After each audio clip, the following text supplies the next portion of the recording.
अस्सलाम वालेकुम नाजरीन, सलाहुद्दीन अय्यूबी की अगली एपिसोड में खुश आमदीद। इस एपिसोड के आगाज में हम देखते हैं कहरा में शहवार काजी फाजल से पूछता है आप किसकी तरफ हैं, तो जवाबन काजी फाजल कहता है हमेशा की तरह शाम का एजाज, अस्कलान हमारा हरम, कुदस और तीसरा जिसे मैं अपना भाई शहर समझता हूँ मिस्र। फिक्र न करें, ना ही सलाहुद्दीन और ना ही शेरकू हमारे दुश्मन हैं, वो हमारे दोस्त हैं जो मुश्किल वक्त में हमारा साथ देते हैं। हमारा एक और दोस्त भी है जिसने हमारी बहुत मदद की, ये वही वादा है जो हमने उससे किया था। शहवार वो कागज का टुकड़ा खोलकर उसे पढ़ता है। काजी फाजल मजीद कहता है शमसा, उसने बहुत मुश्किल काम पूरे किए हैं जिनके लिए बड़ी हिम्मत की जरूरत थी, ये फरमान उसे आजाद कर देगा। ये देकर शहवार कहता है अगर शमसा इस महल से चली गई तो महल की रूह खत्म हो जाएगी, मगर ठीक है मैं इस पर मोहर लगा दूंगा, मेरी उससे एक आखिरी दरख्वास्त है। जबकि उधर बाजार में शमसा आगे बढ़ते हुए एक शख्स से पूछती है यहाँ लड़ाई कौन कर रहा है, तो वो शख्स बताता है अमीर सलाहुद्दीन, वो बाजार के लुटेरों से लड़ रहा है। ये सुनते साथ ही शमसा उस जानब देखने लग जाती है। सलाहुद्दीन अय्यूबी और यारुकी लुटेरों को काट रहे होते हैं। कुछ देर की लड़ाई के बाद ही सब के सब मारे जाते हैं। लोग आगे बढ़ते हुए सलाहुद्दीन जिंदाबाद के नारे बुलंद करना शुरू कर देते हैं। ये सब देख और सुनकर शमसा भी खुश हो रही होती है। और फिर सलाहुद्दीन अय्यूबी कहते हैं लूट मार का माहौल अब खत्म हो चुका है, हमारी दौरे हुकूमत में आपकी जान और माल हमारे सुपुर्द है। सूदखोर, तराजू को धोखा देने वाले, लूटने वाले, दुश्मन के साथ ताउन करने वाले और जमीनों पर कब्जा करने वाले अब से हमारे दुश्मन हैं। इस वाक्य से इबरत हासिल करें जो अभी हुआ है। मैं अमीर सलाहुद्दीन हूँ, अब से बाजार और शहर की हिफाजत का जिम्मेदार मैं हूँ। अगर आपको कोई परेशानी है तो मुझे बताने में बिल्कुल भी झिझक महसूस न करें। अगर मेरी तलवार का एक रुख इंसाफ है तो दूसरा रहम है। ये सुनकर लोग सलाहुद्दीन जिंदाबाद के नारे बुलंद करना शुरू कर देते हैं। जबकि दूसरी जानब जमशेद माइल्स की बीवी की जानब से भेजी गई खबर देख रहा होता है जिसमें लिखा होता है आप जिसका जिक्र करते रहते हैं उस जान का कर्ज उतारने का वक्त आ गया है, उसे ढूंढो और मार डालो। खबर पढ़ने के बाद जमशेद बहुत ज्यादा परेशान हो जाता है।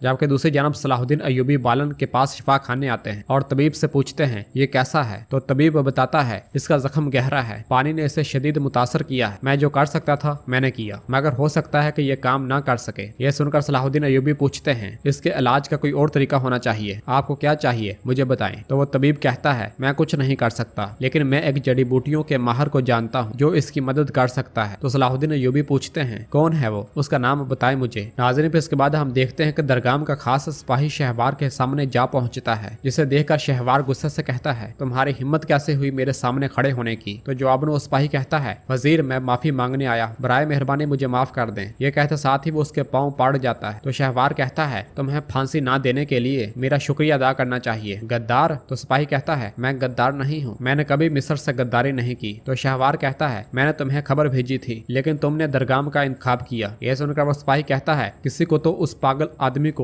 काबू करना था, मैंने खुद को कुर्बान कर दिया। मैं मिस्र के फातेह शहवार का पोता हूँ, क्या मैं कभी अपने मुल्क से गद्दारी कर सकता हूँ। तो शहवार कहता है अपनी गद्दारी का बहाना न ढूंढो, दरगाह के साथ तावन करने वाले को माफ नहीं किया जाएगा, अब यहाँ से दफा हो जाओ। ये सुनते साथ ही सिपाही वहां से चला जाता है।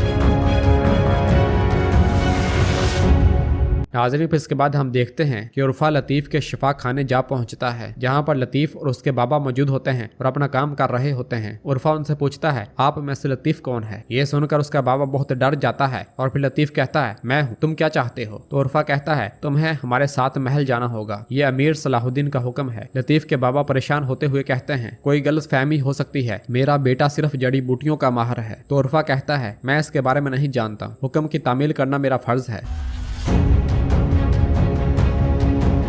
जबकि दूसरी जानब एबलन में वो कमांडर कौंतक के पास आ चुका होता है और फिर कौंतक उस कमांडर को खत देते हुए कहता है ये एक खुफिया खत है, तुम इसे कहरा के रोशनी फैलाने वाले चर्च में पादरी अरोनो के हवाले कर दो, क्योंकि मैं अपने पीछे कोई ऐसी चीज नहीं छोड़ना चाहता जिसका मैंने अपना हिसाब न दिया हो। चोरी का सामान मुसलमानों का है जिन्हें एबलन से दूर भेज दिया गया था, ये इतने अरसे से मेरे जमीर पर बोझ है, उनके सामान की कीमत के बराबर सोना राहब अब्रोनो को दे देना, विराज किले के संदूकों में से एक संदूक हर सूरत उस तक पहुंचा देना। ये सुनकर कमांडर पूछता है राहब ब्रोनो के अलावा कोई और क्यों नहीं। तो जवाबन कौंतक कहता है वो मेरे उठाए गए हर कदम के बारे में जानता है, राहब ब्रोनो उन चंद राहबों में से एक है जिन पर मैं भरोसा कर सकता हूँ। और फिर कमांडर पूछता है और बालन। तो कौंतक कहता है उसके लिए कुछ नहीं, मेरी पुकार उसने नहीं सुनी और ना ही एक लम्हे के लिए उसने मेरी बात सुनी। और फिर कमांडर पूछता है राहब ब्रोनो सोना हासिल करने के बाद उसे उसके मालकान तक कैसे पहुंचाएगा। तो जवाबन कौंतक कहता है एबलन से जलावतन होने वाले मुसलमान कहरा के करीब रहते हैं, वो उन्हें तलाश करेगा और उनके कायद मुआलिज लतीफ तक पहुंचा देगा। मैं तुमसे सिर्फ यही चाहता हूँ कि जब तक ये अमानत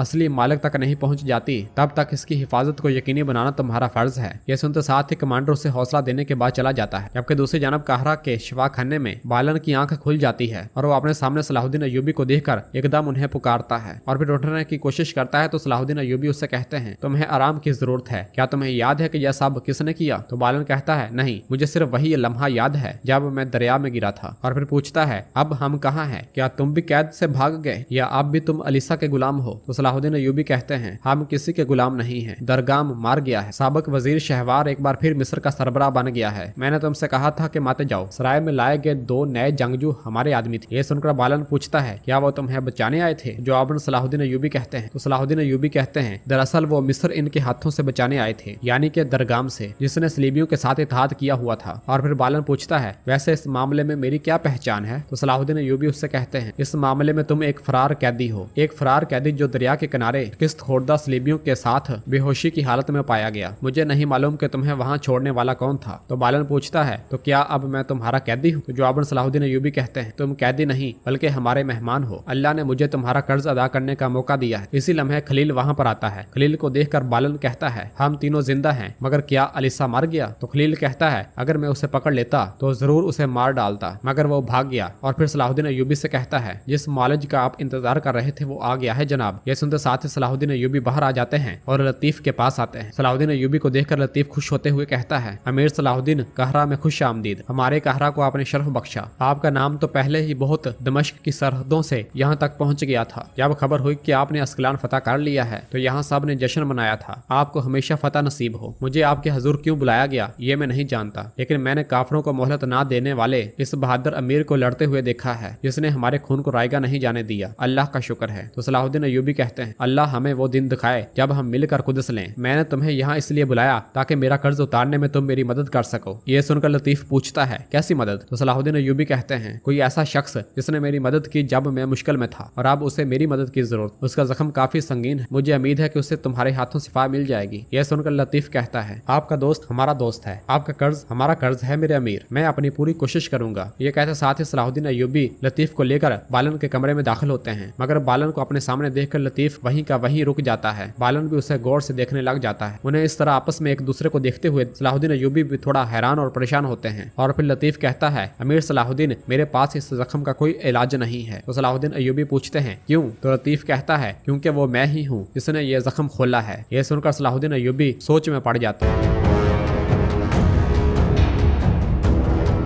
जबकि दूसरी जानब कुदस में इमारलेग विलियम से कहता है, मैंने अपनी बहन को क्यों मारा विलियम? तो विलियम कहता है, तख्त के लिए। तो जवाब में इमारलेग कहता है, तख्त जाए जहन्नम में, उसने कुदस का मुस्तकबिल बर्बाद कर दिया था, इसलिए मैंने उसे मार डाला। खैर, मैंने भी क्या ऐसा नहीं किया? मिस्र मेरा ख्वाब था विलियम, तुम उसे सिर्फ किताबों से जानते हो, लेकिन मिस्र मेरे दिल में है। हमने एक बहुत बड़ा मौका गंवा दिया जिसे हम दोबारा आसानी से नहीं पा सकते। काहिरा अपने कमजोर तरीन दौर में था, अगर हम उसे हासिल कर लेते तो कुदस की फतह मुकम्मल हो जाती, लेकिन हमने क्या किया? हमने उसे सोने की थैली में रखकर जंगियों को पेश कर दिया। यह सुनकर विलियम कहता है, आप दुरुस्त हैं, किस्त की वजाहत नहीं दी जा सकती, लेकिन हम इसकी कुछ तलाफी कर सकते हैं। यह सुनकर इमारले कहता है, मैंने तुम्हारे मशवरे पर अमल किया और माइल्स को मिस्र भेज दिया और हम जानते हैं कि आगे क्या हुआ। तो विलियम्स कहता है, वो हमारा बेहतरीन कमांडर था, मगर इमारले कहता है, मगर उसके पास मिस्र में तरतीब दिए जाने वाले हमले का अंदाजा लगाने के लिए जहानत की कमी थी, चुनाचे वो मर गया। उसे इस हमले की पेशनगोई करनी चाहिए थी। और फिर जाकर तख्त पर बैठ जाता है और कहता है, क्या मेरे दोस्त के जनाजे की तैयारियां मुकम्मल हो चुकी हैं? मैं जल्द अज जल्द निकलना चाहता हूँ। मगर विलियम्स कहता है, ये एक दुरुस्त अकदाम नहीं होगा। अगर आप जनाजे में शरीक होते हैं तो इसका मतलब ये होगा कि आपको मालूम था कि माइल्स काहिरा में क्यों था और आप उसकी हरकत को कबूल करते हैं। इस तरह आप सुल्तान नूरुद्दीन को एक नया फायदा पहुंचा देंगे। मैंने पहले ही माइल्स के लिए आपके दुख का इजहार करते हुए ताजियती खाते भेज दिया है। बादशाह हजरत, मिस्र में जो कुछ हुआ वो